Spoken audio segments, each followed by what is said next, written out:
오늘 주님께서 우리에게 주신 말씀은 요나서 4장 1절에서 11절까지 말씀입니다. 제가 받들어 봉독합니다. 우리 한 절씩 교독으로 읽도록 하겠습니다. 요나가 매우 싫어하고 성내며 여호와께 기도하여 이르되 여호와여 내가 고국에 있을 때에 이러하겠다고 말씀하지 아니하였나이까. 그러므로 내가 빨리 다시스로 도망하였사오니 주께서는 은혜로우시며 자비로우시며 노하기를 더디하시며 이내가 크시사 뜻을 돌이켜 재앙을 내리지 아니하시는 하나님이신 줄을 내가 알았음이니이다. 여호와여 원하건대 이제 내 생명을 거두어 가소서. 사는 것보다 죽는 것이 내게 나음이니이다 하니 여호와께서 이르시되 내가 성내는 것이 옳으냐 하시니라. 요나가 성읍에서 나가서 그 성읍 동쪽에 앉아 거기서 자기를 위하여 초막을 짓고 그 성읍에 무슨 일이 일어나는가를 보려고 그늘 아래에 앉았더라. 하나님 여호와께서 박넝쿨을 예비하사 요나를 가리게 하셨으니 이는 그의 머리를 위하여 그늘이 지게 하며 그의 괴로움을 면하게 하려 하심이었더라. 요나가 박넝쿨로 말미암아 크게 기뻐하였더니 하나님이 벌레를 예비하사 이튿날 새벽에 그 박넝쿨을 갉아먹게 하심에 시드니라. 해가 뜰 때에 하나님이 뜨거운 동풍을 예비하셨고 해는 요나의 머리에 쪼임에 요나가 혼미하여 스스로 죽기를 구하여 이르되 사는 것보다 죽는 것이 내게 나으니이다 하니라. 하나님이 요나에게 이르시되 내가 이 박넝쿨로 말미암아 성내는 것이 어찌 옳으냐 하시니 그가 대답하되 내가 성내어 죽기까지 할지라도 옳으니라 하니라. 여호와께서 이르시되 내가 수고도 아니하였고 재배도 아니하였고 하룻밤에 났다가 하룻밤에 말라버린 이 박넝쿨을 아꼈거든. 같이 읽겠습니다. 하물며 이 큰 성읍 니느웨에 좌우를 분별하지 못하는 자가 12만여 명이요 가축도 많이 있나니 내가 어찌 아끼지 아니하겠느냐 하시니라. 아멘. 여러분, 여러분들은 여러분 자신을 사랑하십니까? 아멘. 그렇다면은 맞습니다. 우리는 우리 자신을 사랑할 줄 알아야 그래야 다른 사람도 사랑할 수 있습니다. 그리고 또 하나님의 사랑도 느낄 수가 있습니다. 그렇다면 여러분은요, 자기 자신을 사랑하는데요, 자기 자신의 모습이 정말 싫을 때가 있으십니까? 아멘. 혹은 나 자신에 대해서 굉장히 실망스러울 때가 혹시 있지는 않는지요? 아니에요. 저는 가끔가다 그럴 때가 있습니다. 제 자신의 모습이 정말 싫을 때도 있고요, 저에게 있어서 실망할 때도 있어요. 그게 언제냐면은 정말 변하지 않는 내 자신을 내 스스로 바라볼 때, 변하지 않는 다른 사람을 생각할 필요도 없고 변하지 않는 나 자신, 오늘 결심하였지만 내일은 똑같은 삶을 살아가는 내 자신을 바라봤을 때 내 자신이 정말 싫어질 때가 있어요. 그리고 너무나도 쉽게 변하는 내 자신을 볼 때라는 거죠. 우리가 이럴 때가 있죠. 누군가가 굉장히 밉고 마음이 섭섭해요. 그런데 그 사람이 나에게 딱 한마디를 던졌는데 모든 게 다 풀어져요. 단순한 거죠, 사람이. 그렇듯이 너무나도 쉽게 마음이 변하는 내 자신을 볼 때 조금 이상하다라는 생각이 들 때가 있습니다. 그리고 또 이럴 때가 있죠. 너무나도 강력하게 이건 아니다라고 호언장담을 했는데 내가 말한 것이 틀렸을 때, 우리는 소위 말해서 속된 말로 쪽팔린다고 얘기합니다. 쪽팔릴 때가 많습니다. 쪽팔릴 때는 내 자신이 정말 보기 싫어질 때가 있습니다. 즉, 우리의 이중적인 모습을 볼 때, 우리의 마음 가운데 일관적이지 않고 뭔가 이중적인 나 자신을 볼 때 내 자신이 싫어질 때가 있습니다. 변하지 않는 나 자신, 그리고 너무나도 쉽게 마음이 변하는 나 자신을 볼 때 내 자신이 정말 싫어질 때가 있습니다. 결국 변하지 않는 것은 하나님의 사랑밖에 없습니다. 그런데 여러분 너무 고민하지 마십시오. 우리가 잘 알고 있는 사도 바울도 이러한 고민을 했습니다. 로마서 7장 22절에서 44절에 보면 이렇게 얘기합니다. 나는 내 마음속으로 하나님의 율법을 반기지만 내 몸속에 내 이성의 법과 대결하여 싸우는 다른 법이 있다는 것을 알고 있습니다. 그 법은 나를 사로잡아 내 몸속에 있는 죄의 법의 종이 되게 합니다. 나는 과연 비참한 인간입니다. 누가 이 죽음의 육체를 구해줄 수 있을 것입니까? 라고 말합니다. 사도 바울은 우리가 잘 알고 있듯이 예수님을 참 잘 믿는 사람이었고 예수님을 위하여서 목숨을 던지던 사람이었어요. 그런데 그의 마음 가운데 하나님의 말씀대로 살고자 하는 그런 마음이 있었어요. 그런데 그의 마음 가운데 그렇게 살기를 원하나 그렇게 살지 못하게 하는 자신의 자아가 있었던 것이죠. 그렇기 때문에 그것을 통해서 항상 부딪히는데 매번 하나님의 법으로 승리하는 것이 아니라 내 자신의 이 자아의 법에 에고, 자아의 법에 무너지는 자기 자신을 발견합니다. 믿음이 연약한 자기 자신을 발견한다라는 것이죠. 즉 사도 바울도 끊임없이 평생을 통해서 갈등하면서 자신의 이중적인 모습을 보면서 하나님의 은혜를 구했던 사람인 것입니다. 우리도 마찬가지입니다.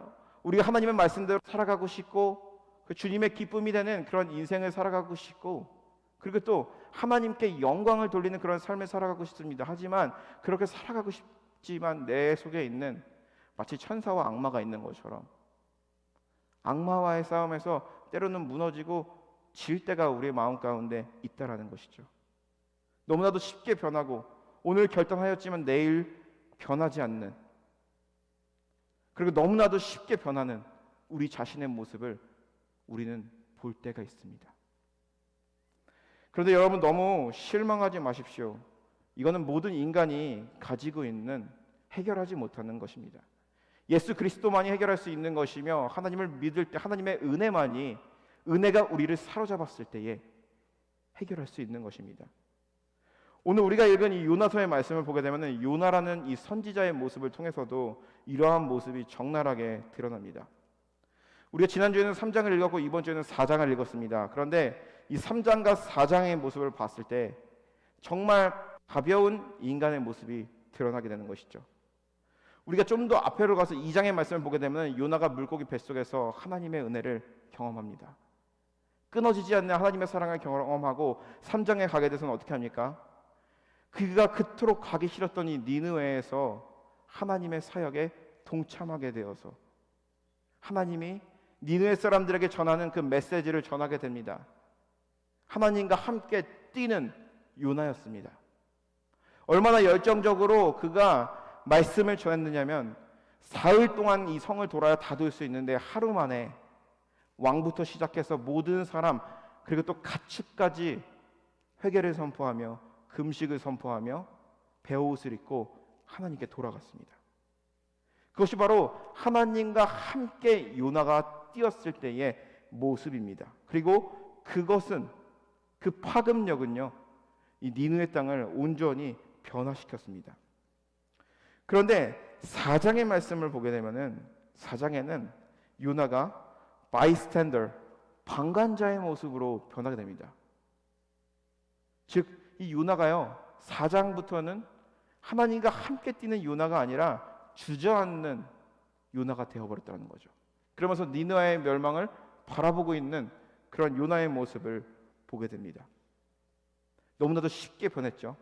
3장에서는 하나님을 향한 열심이 있었고 하나님의 말씀에 순종하는 요나였지만 4장에서는 다시 한번 하나님에 대하여서 담을 치는 경계를 두는 니느웨를 바라보면서 바이스탠더 방관자가 되는 요나의 모습을 볼 수가 있습니다. 4장 1절의 말씀을 보면 이렇게 하면 요나가 매우 싫어하고 성내었다라고 이야기합니다. 요나는 갑자기 변했습니다. 물고기 뱃속에서도 변했는데 근데 니느웨에서 하나님의 말씀을 선포하고 나서 그 이후로 변했습니다. 그리고 요나는 왜 분노하고 있을까요? 하나님에 대해서 왜 분노하고 있을까요? 이유는 요나는 니느웨의 멸망을 선포하였지만 하나님께서 그대로 니느웨를 멸망시킬 줄 알았습니다. 그런데 하나님의 긍휼하심은 니느웨를 불쌍히 여겨주시고 그들에게 대한 멸망을 돌리셨습니다. 즉 하나님의 은혜가 니느웨 사람들을 살렸던 것이죠. 그런데 요나는요, 이 하나님의 은혜에 대해서 분노하고 있다는 것이죠. 하나님은 공평한 분이 아니십니다. 하나님은 공의로우신 분이 아니십니다. 라고 하면서 요나는 화를 내게 된 것이죠. 우리가 은혜와 자비에 감사한다라는 표현은 하지만 은혜와 자비에 분노한다라는 말은 들어보지 못했을 거예요. 그런데 요나는요, 딱 정확하게 말하자면 하나님의 은혜와 자비에 분노합니다. 요나는 왜 하나님의 자비와 은혜에 분노하게 되었을까요?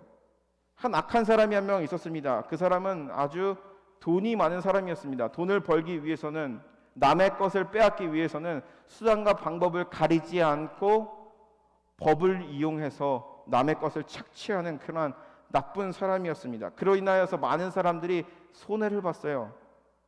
그런데 그 악한 사람이요, 어느 날 복음을 받아들이게 됩니다.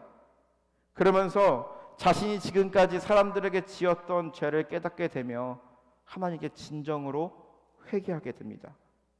그러면서 하나님의 뜻대로 살아가기를 결심을 했어요. 내가 이제는 과거에 이러한 지저분한 짓을 하면서 살지 않겠다, 하나님의 뜻대로 살아가겠다라고 결심을 합니다. 그리고 자신이 부정한 방법으로 취한 그 재산들을요, 사회에 환원하게 됩니다. 그 결과 그 사람은요, 하나님을 잘 믿고, 그리고 또한 많은 부를 가지고 있는 존경받는 부자가 되어버립니다. 너무나도 멋진 이 착한 부자의 회심 이야기죠. 그런데 하나님을 잘 믿는 이 착한 부자의 변화에 대해서 분노하고 있는 사람들이 있을 거라는 거죠. 그 사람들은 바로 어떠한 사람들입니까? 예전에 이 부자에게 당한 사람들이라는 거죠. 그 당한 사람들은요, 이 부자를 봤을 때 그 부자가 변화하는 것조차도 원치 않았어요. 그냥 저렇게 살다가 언젠가 하나님의 심판을 받아서 비참하게 생을 마감했으면 좋겠다라고 생각하는 사람들도 분명히 있었을 거예요. 하나님의 은혜가 저렇게 악한 사람에게는 임하지 않았으면 좋겠다라고 생각하는 사람들도 있었을 것입니다. 분명히 하나님의 은혜로 말미암아 이 사람이 변화되고 새로운 삶을 살기로 결단하게 되었는데, 과거에 그로부터 손해를 보거나 피해를 입은 사람들은 그가 변하는 것조차가 꼴보기 싫은 거예요. 공의로우신 하나님이라면, 공평하신 하나님이라면 저렇게 악한 사람을 가만 내버려 두지 마시고 벌하시던지, 아니면 데려가시던지, 아니면 지옥에 보내시던지 그렇게 하셔야 되는데, 왜 저 부자를, 부와 존경을 한 번에 차지할 수 있게 그런 은혜를 왜 베푸십니까? 라고 하면서 하나님의 은혜에 분노하게 되는 거죠. 악인으로 살았으면 그것에 대해 심판을 받아야 되는데, 이 악인의 변화에 대해서 분노하는 것을 우리는 볼 수가 있죠.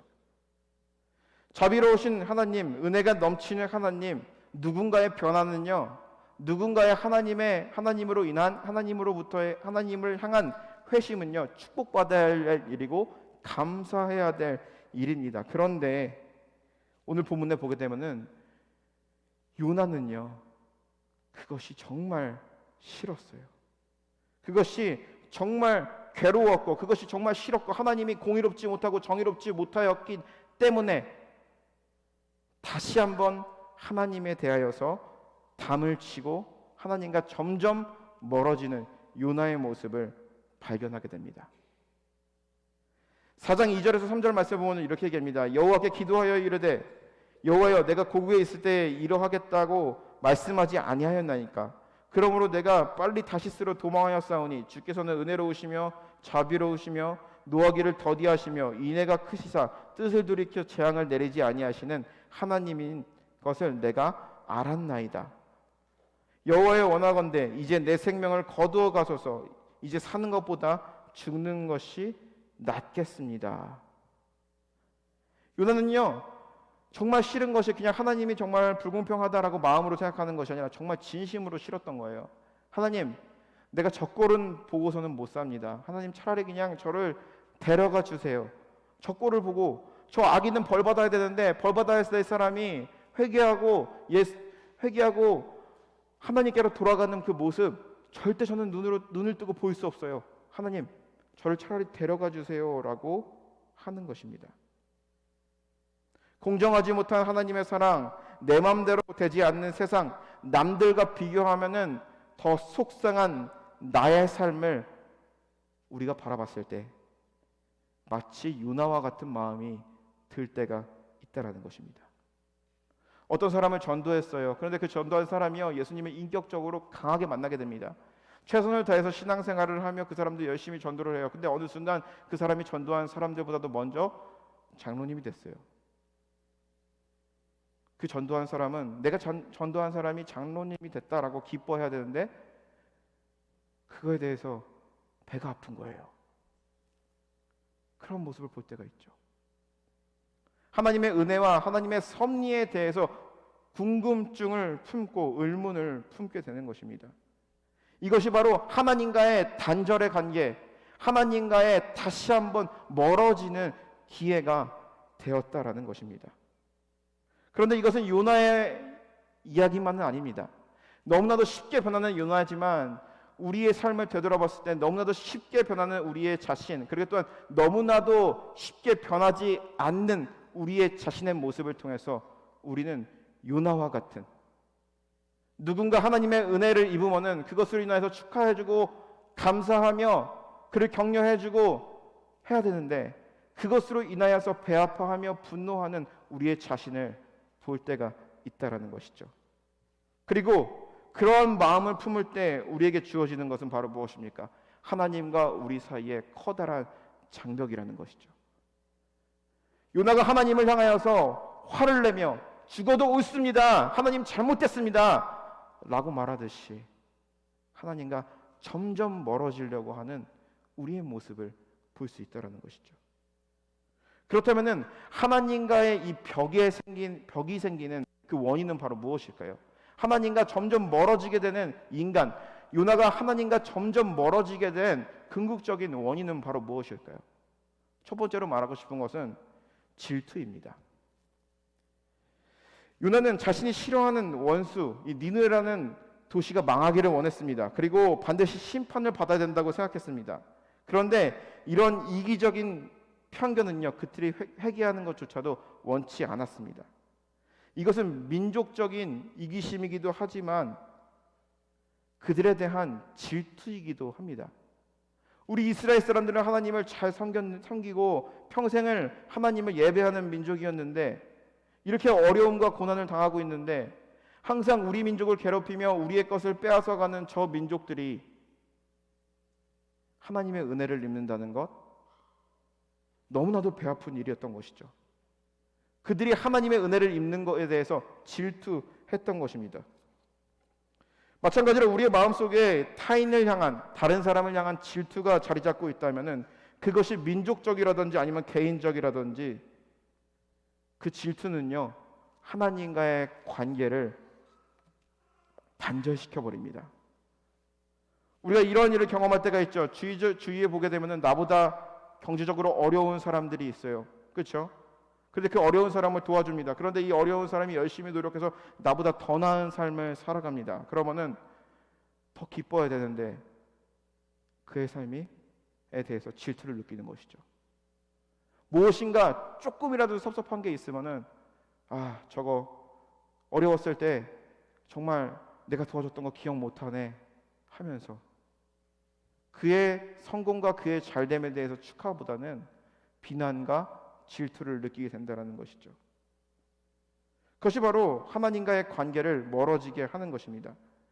누군가의 축복이 나의 질투가 되어버릴 때 요나와 같이 우리는 성내며 하나님을 보고 싶어 하지 않을 때가 있다라는 것이죠.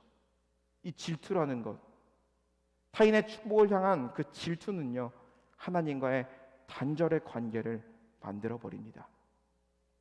두 번째로 요나가 하나님과 멀어진 궁극적인 원인은요, 나만을 위한 그 하나님, 하나님은 나만을 위한 하나님으로 이제 인식을 하게 되는 것이죠.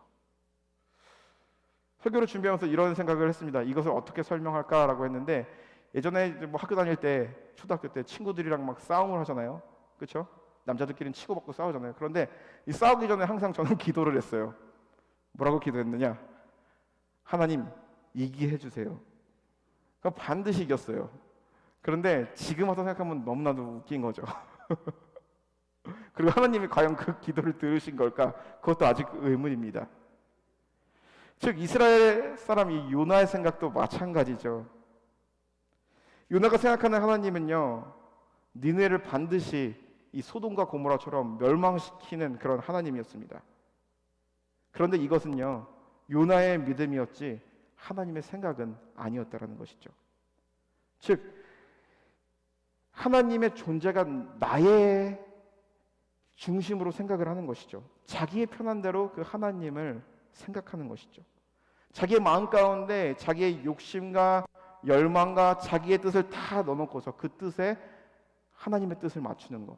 하나님의 뜻은 나의 뜻을 맞추는 것이 아니라 나의 뜻에 하나님을 맞추게 하는 그러한 모습이죠. 사람들은 이렇게 생각합니다. 사랑의 하나님은 왜 지옥에 보내는가? 그러면서 사람들이 이제 결론적으로 하는 말이 바로 무엇입니까? 지옥은 없을 것이다. 지옥이 없다라는 것도 나에 대한 편견입니다. 내 인식으로 하나님을 이해하는 것이죠. 하나님의 공의를 받아들이지 못하라는 것이죠. 나는 천국 갈 것이라고 확신합니다. 그런데 지옥은 갈 것이라는 생각은 하지도 않습니다. 자기 중심대로 하나님을 인식하는 것입니다. 요나가 그랬습니다. 요나가 니느웨는 반드시 하나님께서 심판하실 것이라고 호언장담하며 믿었습니다. 그가 하나님의 말씀을 전하면서도 그의 마음 가운데 조금이라도 그런 마음이 있지 않았을까요? 그런데 자신의 뜻대로 되지 않자 하나님에 대하여서 불편한 생각을 토로하게 된 것입니다. 나에게 불편한 것은 생각지 않은 것이 바로 나의 중심에 하나님을 두며 하나님을 마치 꼭두각시 인형처럼 이용하는 것과도 마찬가지죠. 우리는 이런 말을 자주 사용합니다. 좋은 말로 마음의 평안이 있다라고 얘기합니다. 그런데 이것을 더 깊은 곳으로 들여다보면은, 다른 쪽으로 보게 되면은, 이 마음의 평안이라는 것은요, 깊은 곳을 보게 되면 자기 안에, 자기 계획 안에 하나님을 넣어두는 자기 합리화를 할 때가 많다라는 것이죠. 나 중심대로 내려놨어요 라고 이야기하지만 그 내려놨어요 라는 그 의미는 하나님의 뜻을 내려놨어요. 자기의 욕심은 붙들고 있으면서 하나님의 뜻에 순종하는 이 마음은 내려놨어요가 될 때가 많다라는 것이죠. 요나가 그랬습니다. 니느웨를 저주하시는 그 하나님인 줄 알았지만 니느웨를 구원하시는 그 하나님은 몰랐습니다. 자기 중심적인 하나님, 자기의 기준으로만 그 하나님을 바라봤기 때문에 요나는 하나님의 뜻을 알 수가 없었던 것입니다. 그런데 예수님께서도요 말씀하시죠. 마태복음 16장 24절에서 25절에 보게 되면 얘기합니다. 누구든지 나를 따라오려거든 자기를 부인하고 자기 십자가를 지고 나를 따라오라. 무릇 자기 목숨을 구원하기 위하여 그것을 잃는 자는 얻을 것이요 무릇 자기 목숨을 잃는 자는 그것으로 인하여 얻을 것이니라. 예수님께서도 말씀하시죠. 참된 죄자가 되려 그러면은 자기 중심적으로 살아가는 것이 아닙니다. 자기를 부인하는 거예요. 자기를 부인하고 예수님의 뜻을 쫓고 예수님께서 우리에게 주어진 그 십자가를 지고 인생을 살아가는 것입니다. 인생을 살아갈 때에 예수 그리스도를 위하여서 살기 위하여서 내 목숨을 던졌을 때에 그러한 인생은 영생을 얻고 생명을 얻는데, 자기의 뜻을 이용하여서 자기의 뜻에 주님의 뜻을 맞추려고 하는 그러한 사람들은요 하나님의 뜻을 평생을 살아도 발견할 수 없다라는 것이죠. 하나님과의 막힌 담만 커져갈 뿐이라는 것이죠. 철저한 자기 비움이라는 것은 바로 무엇입니까? 자신의 생각을 온전히 내려놓고 하나님의 뜻을 듣는 것입니다. 자신의 욕심과 자신의 욕망과 자신의 가치관마저도, 자신의 자존심마저도 하나님 앞에 내려놓고 하나님의 말씀에 순종하고자 살아가는 셈입니다. 그런데 이 자기 비움의 반대말은 바로 무엇입니까? 자기 채움입니다. 자기 채움은 바로 무엇입니까? 내 안에 편견과 욕심과 욕망으로 꽉 채워놓고 하나님의 말씀을 보면서 나의 욕망과 나의 뜻에 맞는 것은 그것을 골라 잡으며 하나님의 뜻이라고 생각하고, 그리고 또한 맞지 않으면 그 말씀을, 나를 불편하게 하는 그 말씀은요, 피하는 신앙. 그러면서 얘기하죠. 나는 내려놨어요.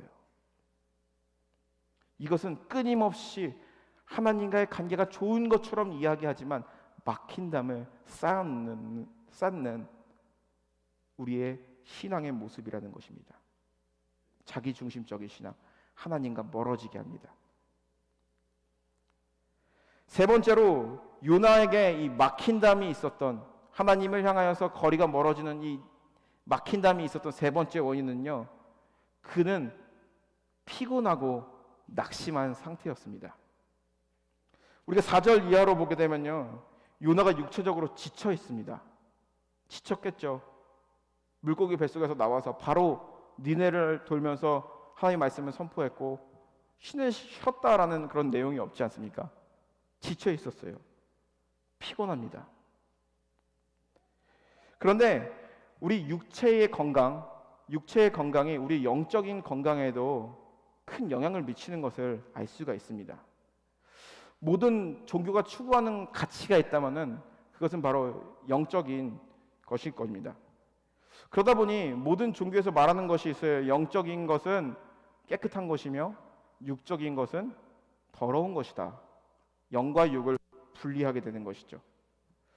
우리가 초대교회, 이 얼리 처치의 초대교회를 보게 되면요, 초대교회를 가장 어렵게 했고 힘들게 했던 이단들이 있어요. 그런데 이것은 하나의 종파라기보다는 하나의 시대적인 흐름이었어요. 그것은 바로 그노시즘이라고 하는 영지주의인데, 이 영지주의가 의미하는 것은 바로 무엇이냐면은 영과 육은 분리되어 있다는 거예요. 확실하게 분리되어 있다는 거. 그런데 이 영적인 것은 선한 것이고 깨끗한 것이며 육적인 것은 지저분하고 더러운 것이다 라고 생각을 하는 거예요. 그래서 이 영적인 것을 추구하기 위해서 끊임없이 지저분한 육체에다가 자기 학대를 하는 거예요. 고행을 하기도 하고 뭔가 자신의 몸에 상처를 내기도 하고 자신의 몸을 끊임없이 괴롭게 하면은 자신의 영이 맑아진다 라고, 쉽게 말하면 이러한 흐름이 바로 초대교회에 있었던 영적인 영지주의라는 이단들이 말하던 것입니다. 그런데요, 기독교에서는요, 이 영과 육에 대해서 이야기하지만 이 영과 육은요, 더럽다고, 영과 육은 분리된다라고 이야기하지 않습니다. 요한일서 4장 1절에서 2절에 본 얘기합니다. 사랑하는 여러분은 자기가 성령을 받았노라 하는 사람들의 말을 다 믿지 말고 그들이 성령이라고 주장하는 것이 과연 하나님으로부터 온 것인지 아닌지 시험해 보십시오. 많은 거짓 선지자가 나타났기 때문입니다. 하나님의 성령을 알아보는 방법은 다음과 같습니다. 예수 그리스도께서 사람의 몸으로 오셨다는 것을 인정하는 사람은 모두 하나님께로 받은 성령 받은 사람입니다. 기독교에서 말하고 있는 것은 바로 무엇입니까? 영과 육은 분리되지 않는다라는 거죠. 왜냐? 예수 그리스도께서도 이 땅에 오실 때 이 영과 육신의 몸으로 오셨어요. 우리는 이 사건을 성육신이라고 합니다. 인카네이션. 예수님께서 인간의 몸으로 오셨어요. 그리고 또한 인간의 몸을 통하여서 고난을 받으셨고 십자가에서 죽으셨어요. 즉 영과 육이 분리되지 않는다라는 것이죠. 우리가 숨을 거뒀을 때, 하나님께서 데려가셨을 때 이 육은 당연히 흙으로 돌아가는 건 당연하지만 우리의 영은 하나님께 간다라는 것이죠. 그런데 이 영이 우리의 육체에 남아있을 때 육체는 결코 더러운 것이 아니라는 것이죠. 그렇기 때문에 사도 바울은 이야기하죠. 이 육체는 성령이 거하는 성전이라고 합니다. 그래도 하나님께서 사람을 만드실 때 흙으로 빚으시고 그 코에 생기를 부어넣었을 때 생명이 됐다라고 얘기하죠. 전 인격적인 인격체가 되었다라는 것이죠. 영과 육은요, 분리할 수 없는 것입니다. 단지 우리가 하나님 나라에 갈 때 이것은 다시 흙으로 돌아갈 뿐이지 우리가 살아있는 동안은 분리되지 않는다라는 것이죠. 그렇기 때문에 우리가 육체적으로 피곤을 느꼈을 때 우리가 영적으로 보이는 것이 없는 것이 당연합니다.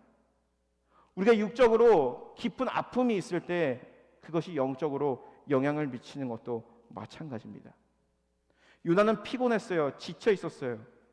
마치 로뎀나무 아래의 엘리야처럼 지쳐 있는 그러한 상태였고 영적으로 무너지고 낙심된 그러한 상태였습니다. 하나님으로부터 위로를 받아야 될 그러한 상황이라는 것이죠.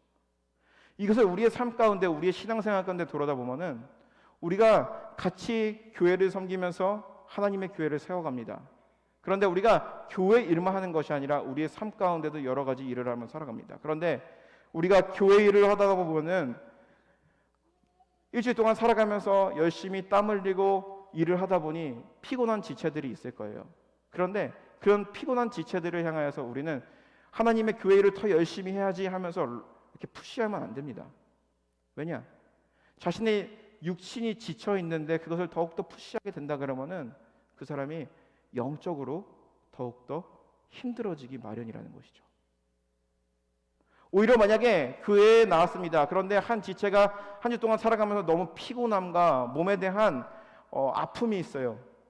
그러면은 그 지체를 위해서 대신 내가 짐을 짊어지며 그 지체가 쉴 수 있게 하나님과의 관계를 회복할 수 있게 도와주는 것이 바로 청지기의 사명인 줄로 믿습니다. 제가 군대에서 배운 것이 있습니다. 우리가 무거운 이제 배낭을 메고 산을 뛰기 시작합니다. 한 팀에 한 12명씩 이제 팀이 지어져서 이제 뛰게 되는데 모두가 완주해야지 이 레이스가 끝납니다. 그런데 모두가 체력이 같지 않아요. 어떤 사람은 체력이 강하기도 하지만 어떤 사람은 체력이 약해서 지쳐 쓰러질 지경인 사람들도 있습니다. 어떠한 팀원들은요, 그 쓰러져가는 사람을 향하여서 발길질하며 때려가면서 끝까지 완주를 시킵니다. 그런데 완주를 하고 나서 기쁨이 없어요. 완주는 했겠지만. 하지만 또 다른 팀을 보게 되면 보는 게 있어요. 한 명이 이 배낭을 메고 뛰다가 쓰러지려고 합니다. 앞으로 나가지 못해요. 그러면은 강한 사람이 와가지고 그 사람의 배낭을 메어주고 뒤에서 그 사람을 밀어주며 끝까지 완주했을 때 그 팀에는 기쁨이 있다는 것이죠. 교회도 마찬가지입니다. 육적인 괴로움과 피로는요, 우리의 영적인 괴로움과 피로를 준다라는 것이죠.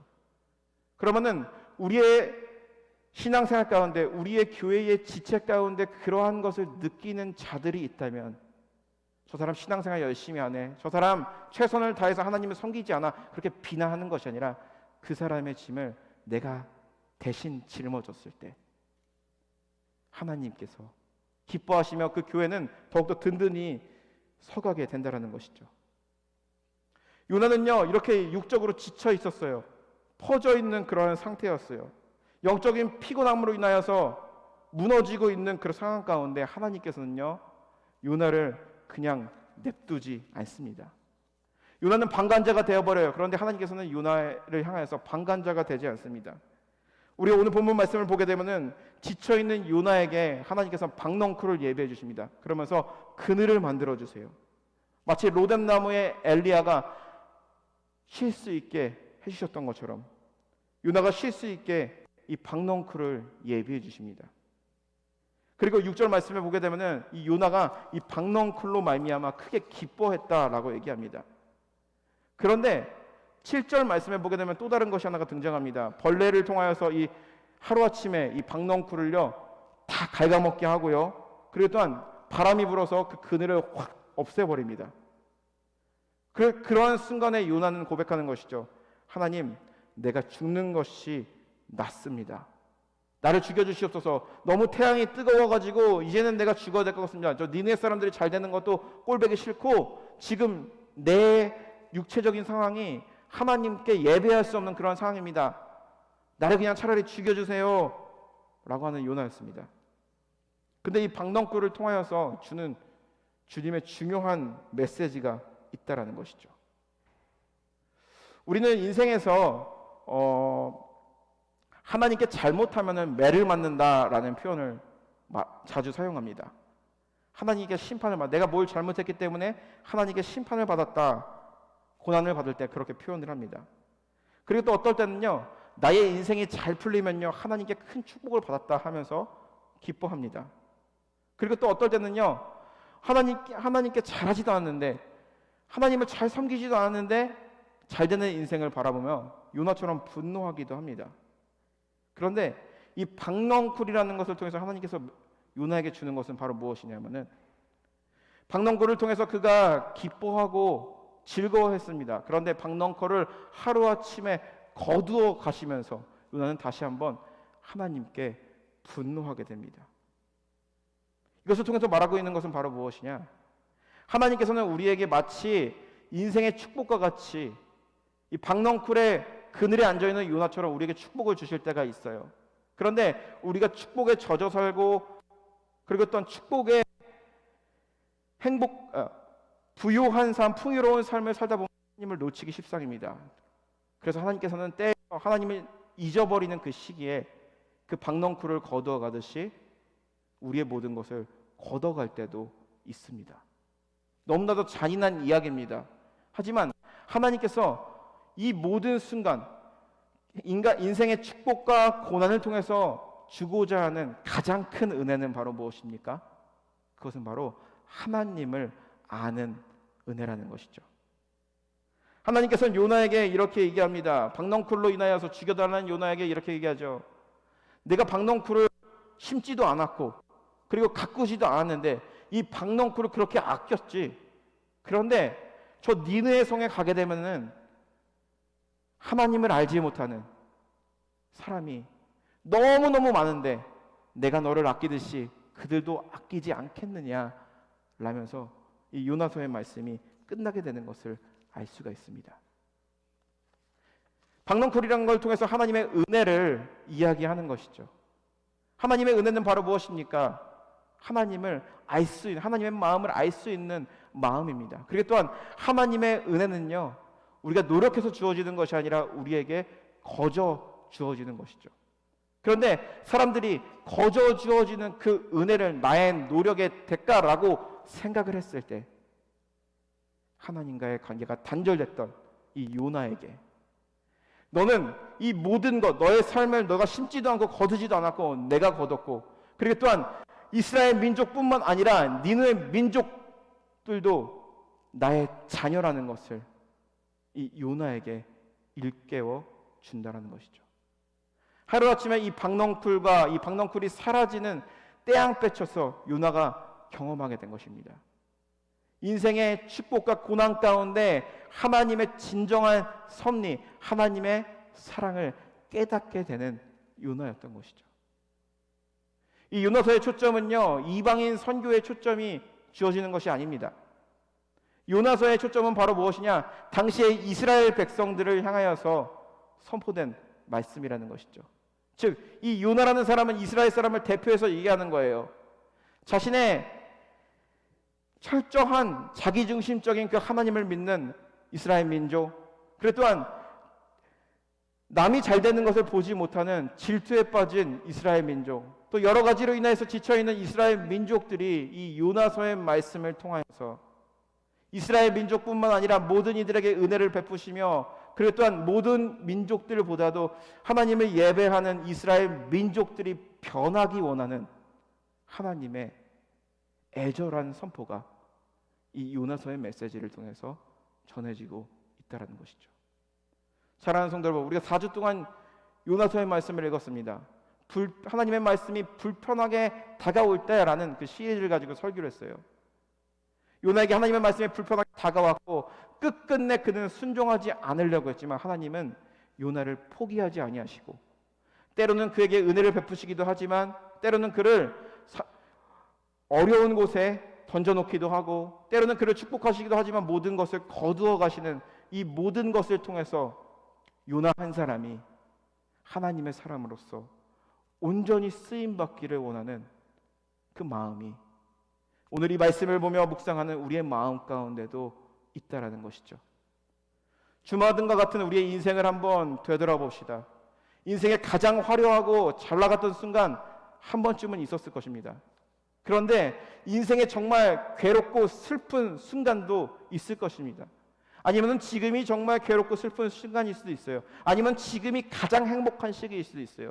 그런데 그 시간, 지금 우리가 서 있는 그 위치에서 하나님이 나를 향한 계획이 무엇인지, 그리고 또한 나의 인생을 통해서 하나님이 나에게 주고자 하는 그 메시지가 무엇인지, 어떻게 하면은 하나님의 뜻에 따라 순종하는 삶을 살아갈 수 있을 것인지, 그것을 기도하며 간구하며 알아가시는 한 주간이 되시기를 주님의 이름으로 간절히 축원합니다. 하나님은 한순간도 여러분들을 떠나지 아니하십니다. 지금도 지켜주시고 지금도 눈동자와 같이 여러분들을 지켜주시며 여러분들의 삶 가운데 하나님의 깊은 은혜와 사랑을 발견하기 원하십니다. 한 주 동안 살아가면서 하나님의 은혜와 사랑을 발견하며 나아가시는 저와 여러분들 되시기를 주님의 이름으로 간절히 축원합니다. 기도하겠습니다.